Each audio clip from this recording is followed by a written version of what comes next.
Zacarías capítulo 7, versículo 11. El libro de Zacarías capítulo 7, versículo 11.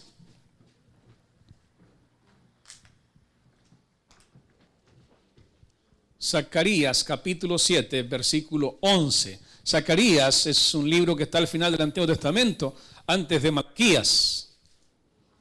Ahí lo encuentra usted, está antes de Malaquías, Zacarías capítulo 7, versículo 11. Dice la palabra del Señor, lo vamos a leer en el nombre del Padre, del Hijo y del Espíritu Santo.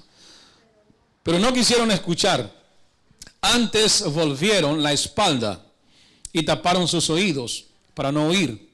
Y pusieron su corazón como diamante para no oír la ley ni las palabras que Jehová de los ejércitos enviaba por su espíritu, por medio de los profetas primeros. Vino, por tanto, gran enojo de parte de Jehová de los ejércitos. Y aconteció que así como él clamó y no escucharon, también ellos clamaron y yo no escuché, dice Jehová de los ejércitos. Puede tomar asiento.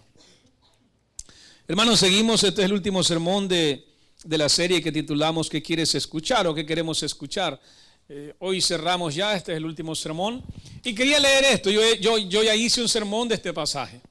Ya hay un sermón de ese pasaje, si no me equivoco lo hice un día viernes, el día no me acuerdo, pero lo hice un día viernes. Hablando de que el hecho que a veces recurrimos a Dios solamente en necesidades, pero cuando Él nos ha dicho que cumplamos sus mandamientos y no los cumplimos, Él también dice, por cuanto no cumpliste mis mandamientos, yo tampoco te voy a escuchar en el día de tu clamor, en el día de tu necesidad. Por eso a veces usted escucha a personas decir, pero es que Jehová no responde, pero es que yo siento que Jehová está distante de mí, yo oro y no veo el fruto de mi oración. Es por lo mismo, porque no atendieron a los mandamientos de Dios, entonces llega un momento donde Dios cierra sus oídos también para ellos. El hecho de que seamos cristianos no quiere decir que Dios va a estar atento siempre, porque dice que la Biblia enseña que el pueblo de Dios fue duro de cerviz y siempre estuvo haciendo lo que su corazón deseaba hacer. Entonces, en vez de buscar a Dios, decidieron hacer lo que ellos querían hacer, y llegó un momento donde Dios tuvo que castigarles, juzgarles, y cuando ellos más clamaban, Dios más lejos estaba. Y eso acontece en la vida de nosotros, no lo vamos a negar. A veces cuando más usted tiene la gran necesidad de Dios, Dios no responde.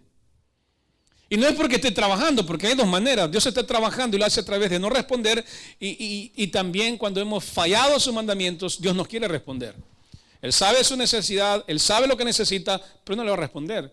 No porque es un Dios que quiere castigarle, porque es un Dios que no le quiere dar lo que quiere. No, es que es un Dios justo. Y usted no ha cumplido, entonces Él no le va a dar.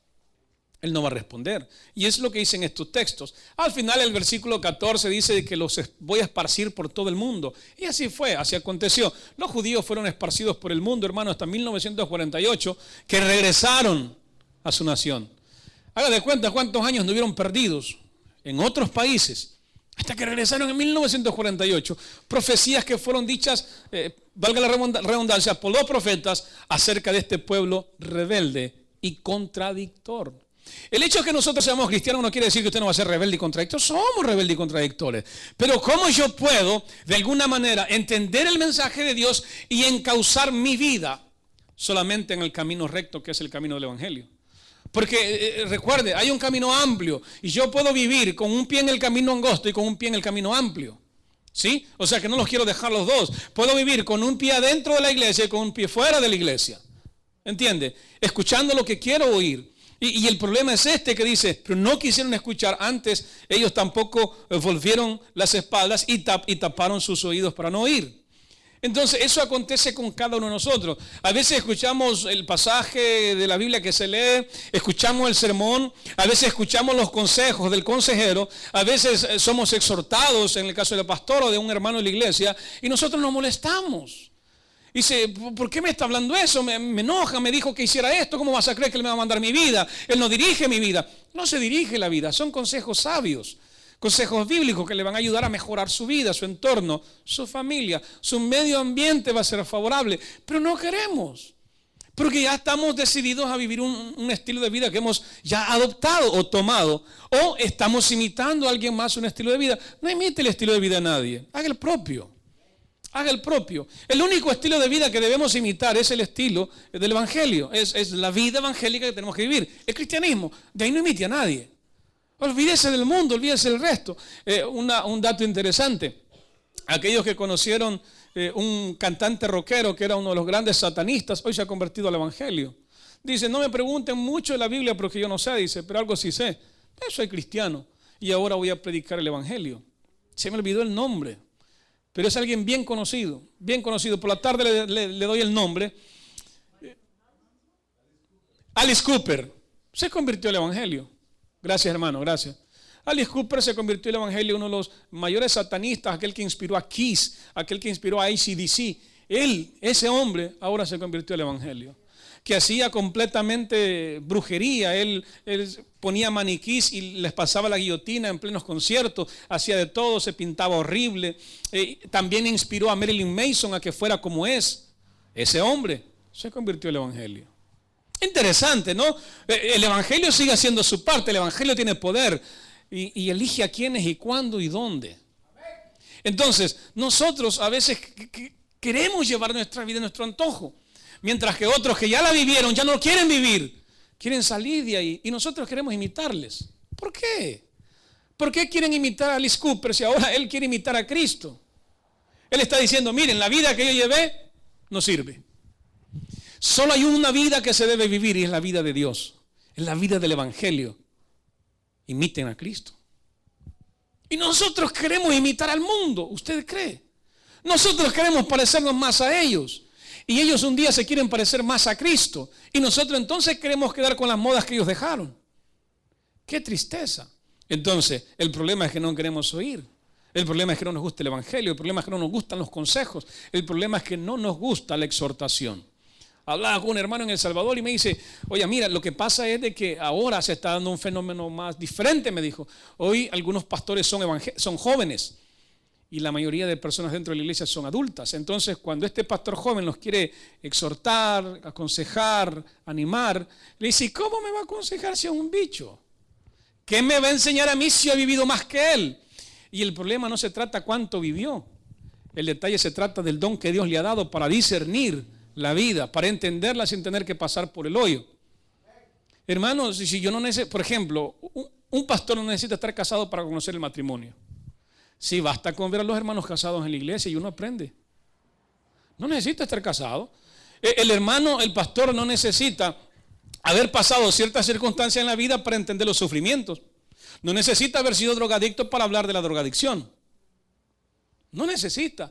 Basta con ver cómo viven los que han estado en ese estado. Hermano, yo gracias a Dios, yo nunca he estado en drogas, pero me crecí con gente que usaba drogas, alcoholismo y todo. Me crecí a la par de ellos y nunca usé.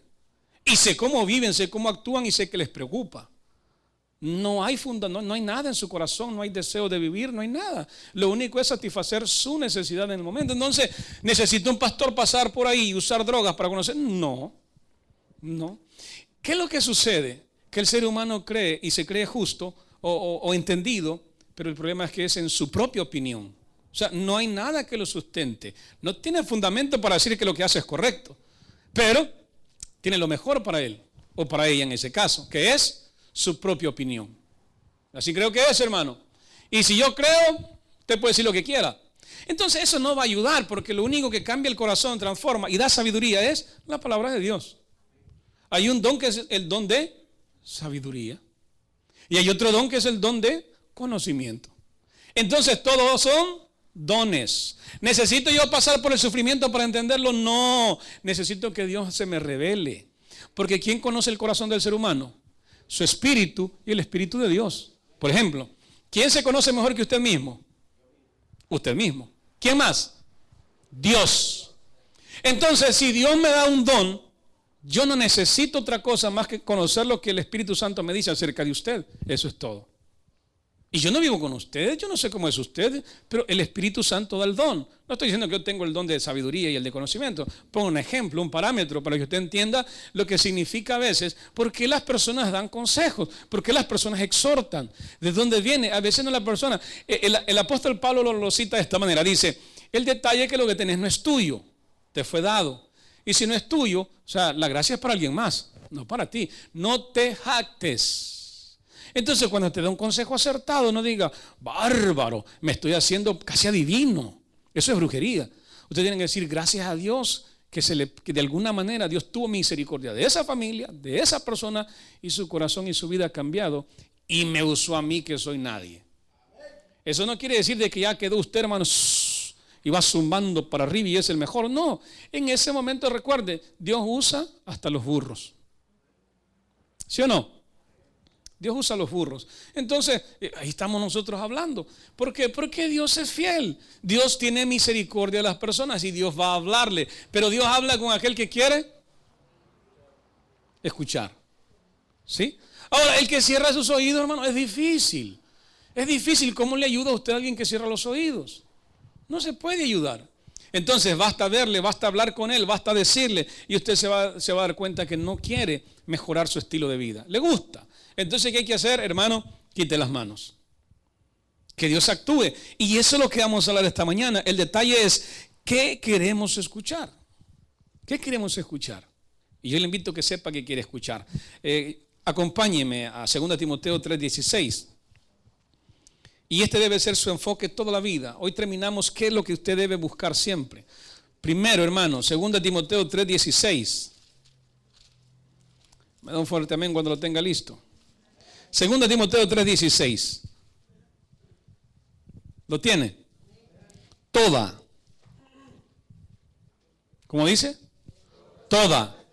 La escritura. ¿Cuál escritura, hermano? Los libros son inspirados. Tienen parte de inspiración, porque Dios inspira. Recuerde, Dios da, pero no son como la Biblia. O sea que sobre todos los libros es la Biblia. Siempre. Entonces, la escritura es nuestra palabra que tenemos en la mano. Su Biblia. Y usted la tiene, nadie le falta, usted la tiene. 3:16. Entonces, toda la escritura es inspirada por Dios. ¿Y para qué es bueno la escritura? ¿Para qué? Mire, es útil para enseñar, redarguir, corregir y para instruir en justicia. Ahora, el detalle que hablamos del capítulo 7, versículo 11 de Zacarías, hay un problema grave y Dios está hablando de la falta de justicia que ellos tienen. Dice que ellos no hacían justicia al huérfano, a la viuda y al necesitado. Por lo tanto, por no haber puesto oído a sus mandamientos y a sus leyes, que Dios se preocupa por estas personas desposeídas, entonces Él los va a expandir por el mundo. Porque no se preocupaban por ellos, conocían la ley, pero no hacían nada por ellos. Entonces los va a mandar por todo el mundo, que rueden, que anden por allí, hermano, y sean sin rumbo fijo ni dirección, que nunca puedan asentarse en un lugar y que vivan deseando volver a sus raíces. Los judíos desearon volver a Israel y nunca pudieron hasta 1948. ¿Por qué? Porque no hacen justicia. Y la palabra de Dios ayuda para enseñar, instruir, corregir, ¿sí? Y para redarguir. Eso ayuda a la palabra de Dios. Entonces, cuando alguien le habla conforme a la Escritura, le dice, hermano, usted debe entender que el Evangelio es así, ¿qué está haciendo? Enseñando ¿con qué? Con la Escritura. En tal capítulo, tal versículo, dice esto y esto, entonces está enseñando. Si le hablan redarguyendo, es así. Usted ya tiene planificado lo que va a hacer y lo pone y así va a ser. Entonces viene el consejero y le dice, no es como tú piensas, es así y así. Redarguir es corregir lo que usted está pensando, es poner una palabra más arriba de sus decisiones. Es redarguir, es cambiar mi pensamiento, cambiar mis sentimientos. Entonces la palabra redarguye, cambia para que mejore. Cambia su interior, cambia su intelecto, porque le está cambiando la manera de pensar mundana por la manera de pensar de Cristo. Porque la Biblia dice que nosotros los cristianos tenemos la mente de Cristo, y si tenemos la mente de Cristo, pues ya no tenemos este problema. Además, corrige nuestras acciones, corrige nuestras actitudes, nuestro estilo de vida es transformado. Y por último, pues hace justicia, nos ayuda a hacer justicia. Entonces la palabra de Dios usted encuentra, como la que hablamos el viernes, hermano, no podemos hacer excepción de personas, no puede haber. Pero también existe la disciplina, no lo olvide, y usted lo ve con sus hijos. Usted, ya lo hemos hablado, usted da un poquito más a uno que a otro. Por lo que sea, porque es más tranquilo o porque es más abrupto, más movido. Entonces a veces uno se mira en uno de ellos. Así era yo, dice. Entonces, en ese aspecto, pero al final usted tiene que aplicar justicia. Con 2, 3, 4 hijos que tenga, aplica justicia. Aunque siempre hay uno que se favorece más. Siempre. Hay uno que le toca el corazón de alguna manera y ese sale más favorecido que el otro. Y el otro va creciendo. Pero al final, hermano, usted practica o trata de practicar la justicia. ¿Cómo? Bueno, como dice la Escritura. Solo se puede lograr con la palabra de Dios. Entonces, cuando yo vengo aquí al culto, a la iglesia, o hablo con ciertos hermanos, ¿qué quiero escuchar? ¿Qué es lo que quiero escuchar? Quiero escuchar de política, quiero escuchar de socialismo, quiero escuchar filosofía, psicología. Me ayuda la psicología. Este versículo me dice que el único que me corrige y me redarguye y me enseña es la Biblia. Nada más. Aquí no hay psicología, filosofía, sociología. No hay nada de eso. Es la palabra de Dios que me está ayudando. Es la palabra de Dios que me puede transformar. Por eso es necesario escucharla. Porque cuando la escucha, por el oír, es que la fe viene. Y si viene la fe, entonces yo soy cambiado. Entonces yo tengo una nueva perspectiva de la vida. Entonces yo cambio mis principios. Entonces yo cambio mis prioridades. Y tengo nuevas prioridades. Ya no es el mundo, ahora es Cristo. Cristo está en el trono, Cristo es el centro, Cristo es mi meta y yo voy con Cristo. ¿Cómo lo voy a lograr? Practicando. ¿Cómo practico? A través de la Escritura, a través de la oración. ¿Cómo practico? Con mis hermanos. No hay un evangelio según yo. La vida es en comunidad. Sí, la vida es en comunidad. Cristo no anduvo solo, se jaló a 12. Y con esos 12 venían 12 mujeres. Posiblemente. Y con esas mujeres venían, vaya usted a saber cuántos niños usted, porque en esa época no es como ahora, que tenemos 2 y 1. En esa época, hermano, entre más varones, más dinero. ¿Sí? Entre más hombres, más dinero. ¿Por qué? Porque producen en el campo. Y en ese tiempo era trabajar en el campo, trabajar la tierra. Entonces había producción. ¿Cuántos niños pudieron traer con él? Entonces, solo póngase a pensar cómo era ese grupo que Jesús cargaba. Además, se fueron adhiriendo mujeres en el ministerio de Jesús que sostuvieron su ministerio con las finanzas y con su propia vida. O sea, que viajaban de Galilea a Jerusalén constantemente. Con Jesús. Anduvieron allí, hermano, todo el tiempo. Entonces, Jesús no anduvo solo. Además, Jesús en el cielo está solo. Está en comunidad. Primero Él es Padre, Hijo y el Espíritu Santo. 3. Hay un dicho o un adagio que dice que 3 son multitud. Había un programa de televisión que se llama 3 son multitud. ¿Sí? Entonces están 3. Pero además de ellos 3, Él decidió tener otro grupo más. ¿Cómo se llaman ellos?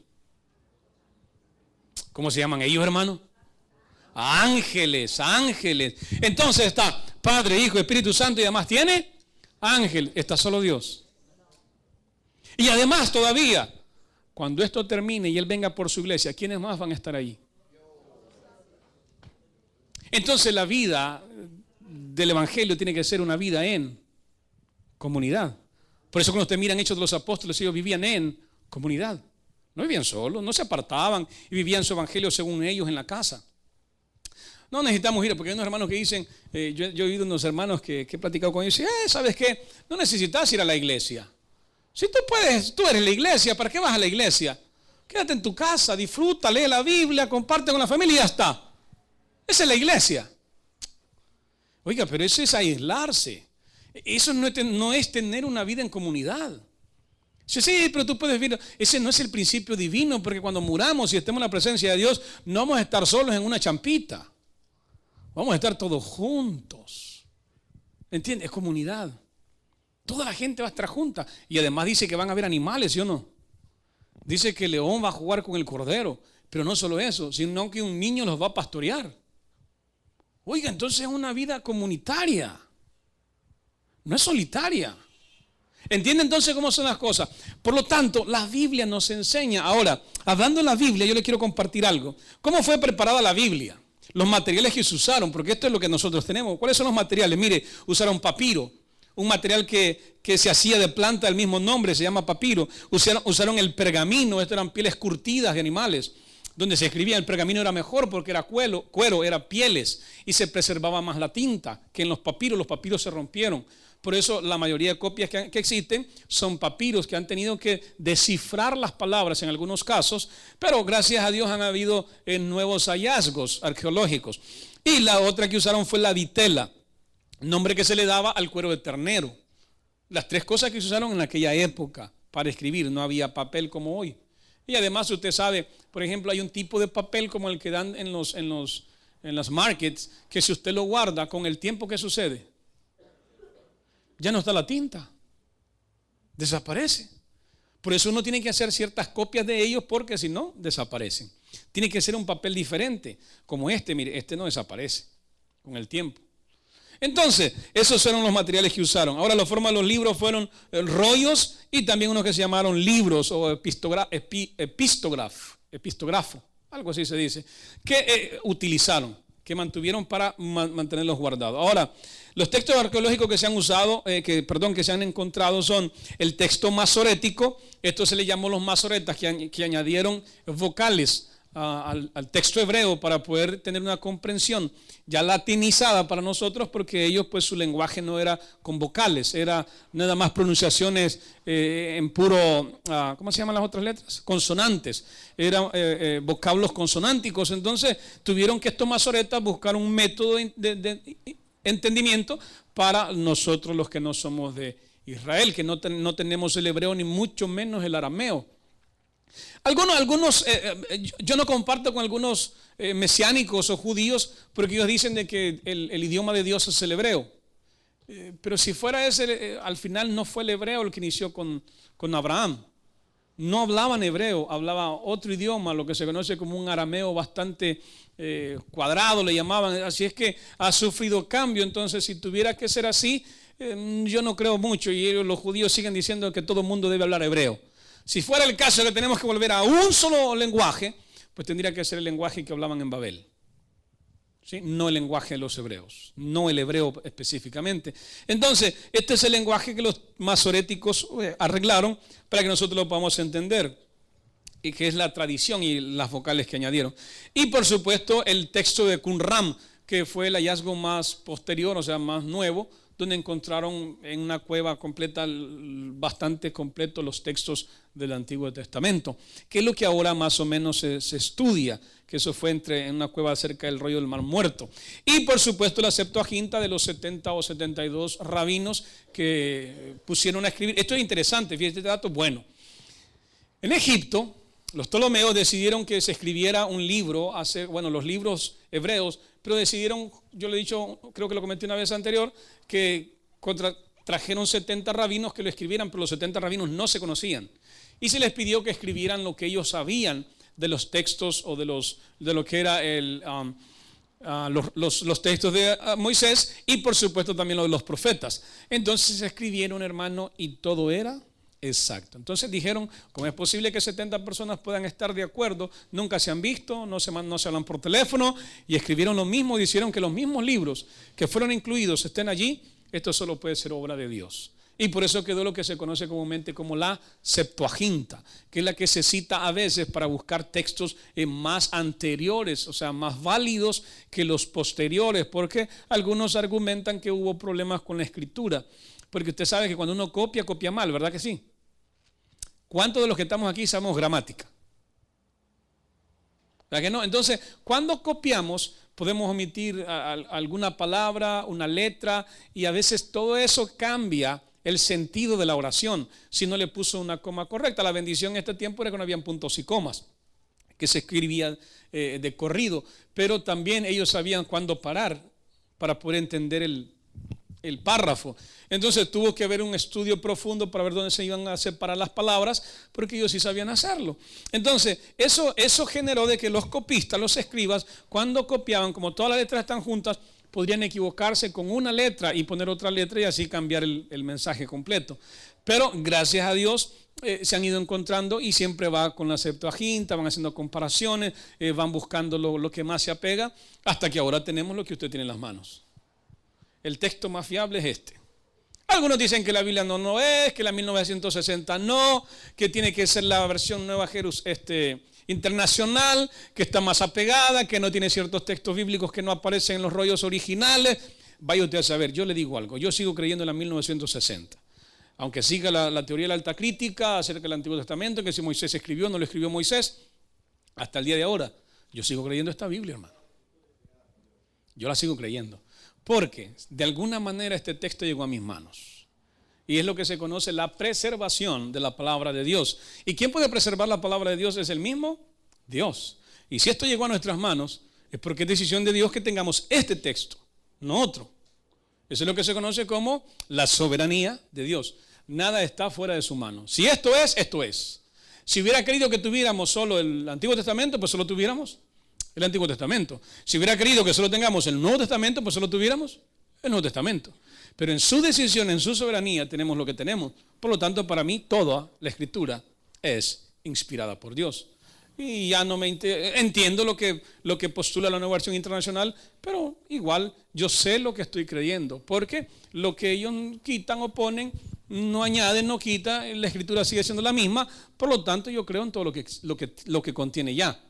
Aunque sé los textos que verdaderamente pues no están, si están, yo no tengo mayor problema. Claro, no se lo comparto a usted para que no vaya a sentir, pero ¿a qué quiero llegar? Es el hecho de que los textos que tenemos, ha venido, hay una historia de ello para tener lo que tenemos ahora. Por eso la Escritura sigue siendo inspirada. Y cuando usted viene a la iglesia o cuando usted platica o conversa con alguien, usted solo tiene que querer escuchar algo, y es la palabra de Dios. Recuerden lo que dijo Pablo. Yo solo una cosa me propuse saber de vosotros. ¿Y qué es? A Cristo crucificado, el resto me es historia, el resto no me interesa. A mí no me hablen de judaísmo, no me hablen de gentilismo, a mí no me hablen de filosofía, a mí háblenme de Cristo y que este fue crucificado y que nos ha perdonado los pecados y que tenemos entrada al reino de los cielos. A mí no me hablen de otra cosa. Entonces hay principios más elevados que tenemos que ir hacia ellos y nuestra meta siempre va a ser Jesús. Entonces la palabra, yo lo he dicho varias veces, la palabra desde Génesis hasta Apocalipsis solo revela una cosa. ¿Cuál es? ¿Sí? Búsquele por todos lados y solo va a encontrar a Cristo dentro de la Escritura. Léalo bien y va a ver que todo habla. El Antiguo Testamento habla de Jesús. Jesús vino. El Nuevo Testamento habla de Jesús. Que Jesús vino, murió, resucitó y que vuelve por su iglesia. ¿Hay algo más que la Biblia añade o quite? No. Toda la Escritura habla de Jesús.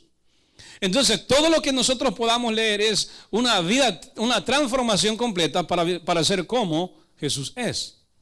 Este es nuestro espejo, o sea que cada vez que usted mira la Biblia, ese es su espejo. Y esto es lo que tiene que hacerlo, tiene que ser conforme a la Biblia. Entonces, escuchamos la Biblia. Hablando de los textos arqueológicos, ya para terminar, está el Códice Vaticano, el Sinaítico y el Alejandrino. Son códices que son bastante anteriores a los que se tiene, y de ahí es donde se han tomado las traducciones de algunos de ellos.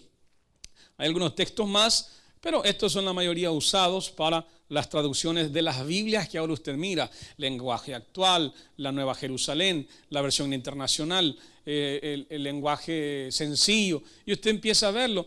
Hay una que se llama Biblia para latinos. O sea, le han puesto un montón de traducciones. La iglesia, gracias a Dios, la iglesia tradicional cristiana se ha quedado con la Reina Valera 1960. Los predicadores modernos, si se le puede llamar modernos, pues ellos han ido adoptando la nueva versión internacional y usan más esa Biblia. Dicen que es una manera más sencilla de leerla, pero yo sigo prefiriendo la 1960. Escuché una vez un sermón de J. Vernon McGee. ¿Quién ha escuchado esos a través de la Biblia? Él en uno de los programas decía de que la Biblia dice que usted no tiene que cambiar ninguna J, ninguna tilde. Entonces decía él: ¿por qué tienes que hacer más traducciones? Solo tiene que haber una traducción y no tienes que arreglar el texto.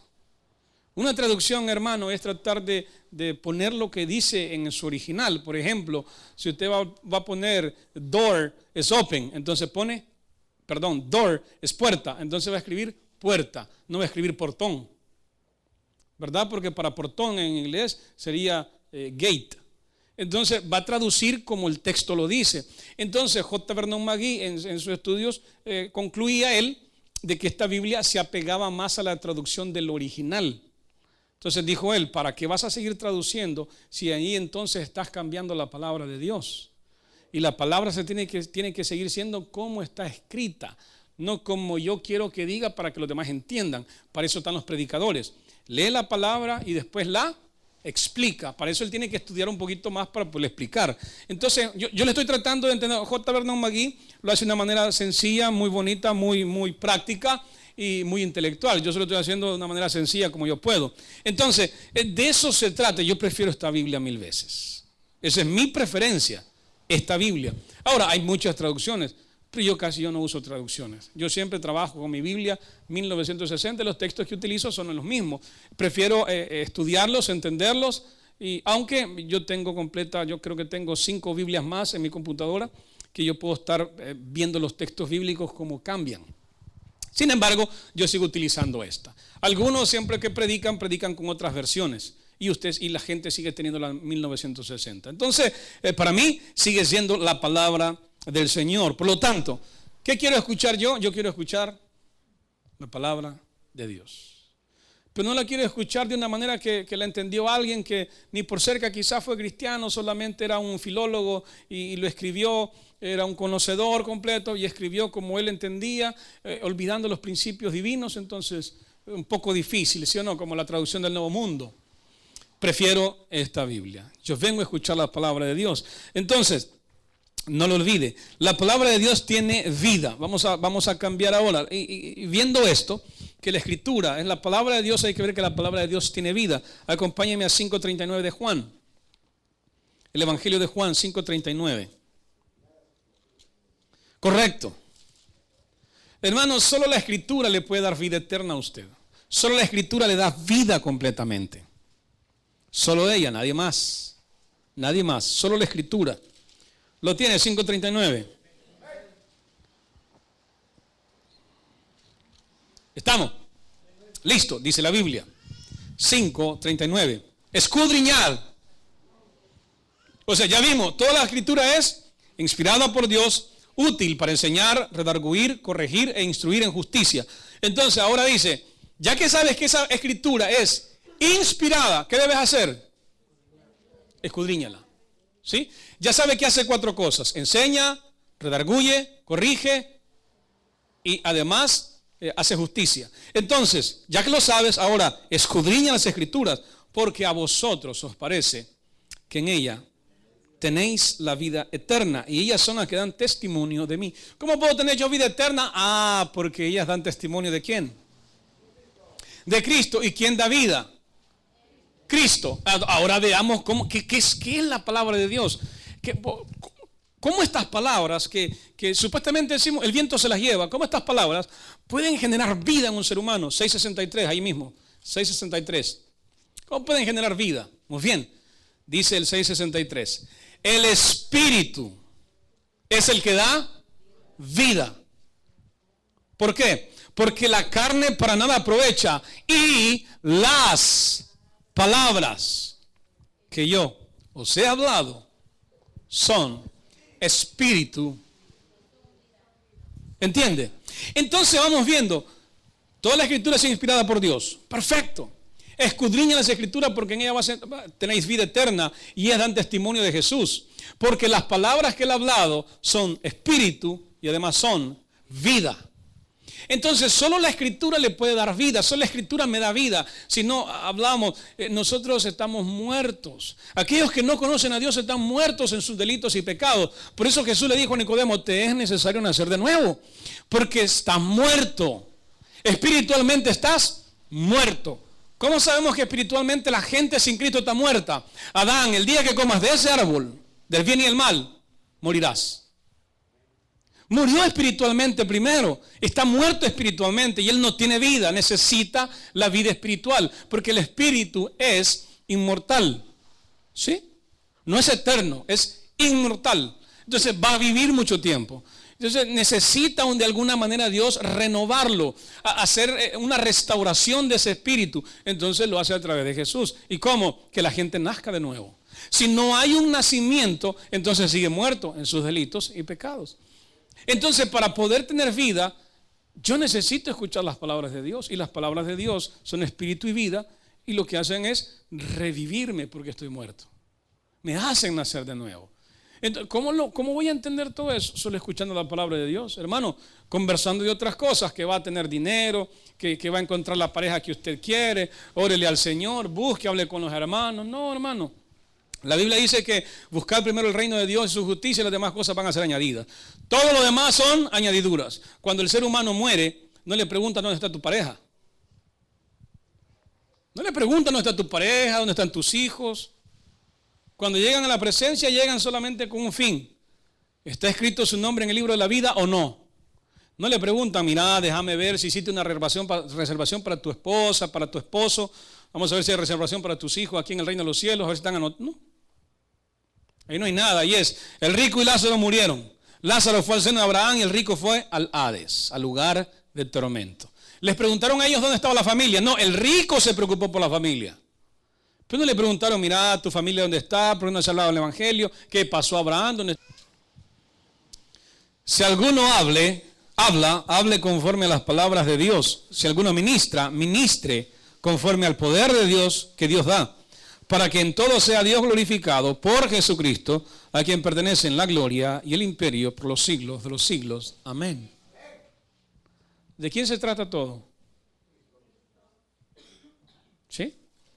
Y la Biblia dice en Evangelio de Juan capítulo 1, versículo 1, ¿cómo dice? En el principio era el verbo era Dios y el verbo era con Dios. Entonces en el principio era el verbo.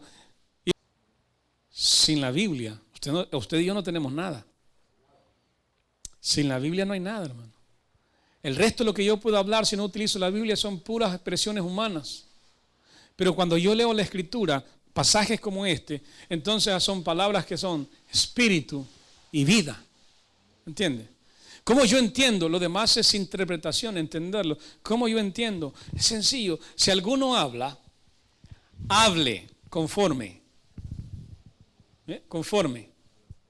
a las palabras de Dios. Si alguno ministre conforme al poder que Dios da, para que en todo sea Dios glorificado. ¿Por qué? Por Jesucristo, a quien pertenecen. Porque por Él que se creó todo y para Él se creó todo. Todo es de Él, todo es de Cristo. Y dicen los testigos de Jehová, no, Jesús es más pequeño, Jesús es una creación, Jesús es el ángel. No, el Padre está trabajando porque todo es para Él. ¿Sí? Quieren oír muchas cosas. Las mujeres quieren oír muchas cosas. ¿Verdad que sí? Las hermanas les encanta que le digan que están bonitas, les encanta que le digan que son las mejor, están mejor que la vecina. ¡Ah, hermano! Ese día usted come pollo. ¿Sí o no, hermano? La esposa está esperando que usted un día se le despierte Picasso o el otro que pega los flechazos, ¿cómo se llama? Cupido, y usted ya se convierte en Cupido y pinta unos grandes cuadros de ella diciendo unas palabras hermosas. Entonces ella ya no puede caminar y empieza a caminar como pavo real. Sí, porque quiere escuchar eso. Ella quiere escuchar, entonces los aduladores dicen, pues dale lo que quiere oír. El hombre también quiere oír, ya nos está creciendo el estómago, ¿verdad? Y quiere que la esposa le diga, oye, ¿cómo te ves igual al de 300? Parejito, se te cuenta el six pack. Vea que sí, estoy rebajando, le dice usted. Ya bajé, antes era 38, ahora soy 37, 3/4. Bárbaro, le dice usted. Bárbaro, ahí la llevas, amor, sí. Y ya usted sale como que es Superman a trabajar más duro. ¿O no es cierto? Entonces hay cosas que queremos escuchar, nos endulzan el oído y nos hacen funcionar. Porque el ser humano es un ser hecho de emociones. Y le gusta ser aprobado. Dígame, ¿a usted no le gusta ser aprobado? Usted hace algo por feo que esté y le digan, qué bárbaro, qué bonito lo hiciste. Sí, no, es que, y me esforcé bastante. Pero qué tal le dicen, eso no sirve. No le vuelvo a ayudar, dice usted, y se da la vuelta. ¿Sí o no? Entonces estamos buscando, y eso pasa con la Escritura. El ser humano está buscando en alguna manera ser aprobado, tener lo que desea, buscar. Hay una búsqueda de tener todo el mundo si es posible. Pero la palabra de Dios no es eso. La palabra no es darte el mundo. Dios no nos quiere dar el mundo. El mundo es para que vivamos. Él nos dio algo mayor que el mundo y nos dio al Hijo. O sea, hay algo mayor. Y nosotros estamos preocupados por el mundo que es perecedero, que va a ser destruido, va a ser vuelto a ser. Entonces, ¿para qué se preocupa por algo que no va a estar? No olvide las palabras del gran guerrero Alejandro Magno. Sin nada vine y sin nada me voy. Lo único que queda es el buen nombre, hermano, al final. Chespirito muere. Y la gente todavía sigue hablando de Chespirito. Y ponen, y ahora todos ponen, el grande muere. Nos hiciste gozar, Chester, cuando estaba vivo. Lo único bueno que le quedó es el nombre para sus hijos. Ahora, cuando usted y yo muramos, ¿qué van a decir? Gracias a Dios que se murió. No, hombre, si hasta aquí lo teníamos, hasta aquí ya no, hombre. Hostigaba a mi mamá, a mi papá, esa mujer, un hombre, gracias a Dios. ¿Entiende? Igual miraba un video yo de Discovery Channel y ahí una familia que se llama la familia Cain. Y esta familia, pues el hombre se vuelve a casar, tiene un hijo él, la mujer trae otro hijo, están felizmente casados hasta que, eso fue en Miami, el 2012, hasta que hubo la recesión. En esa recesión, ellos pierden. El hijo de él, el biológico, tenía una empresa constructora, él pierde dinero, él tiene que volver a vivir con su papá y su novia. El hijo de la esposa, el hijastro, no le gusta trabajar. Al final empiezan los problemas, hermano, y un día pues tienen que hacer una investigación porque la mamá del muchacho muere. Y él culpa al padrastro. Y cuando entrevistan al padrastro, según la historia, el padrastro está muy fresco, hermano. La mujer está muerta en la cama. El padrastro está muy tranquilo en la mesa. Llegan los paramédicos, entran a la cama y le dice, cuando salen, ¿por qué? Porque ya no era grato. Además, hermano, le dejaba $500,000 del seguro. Entonces le favorecía, le valía más muerta que viva. Hermano, llega un momento donde usted, en vez de que dejar un buen nombre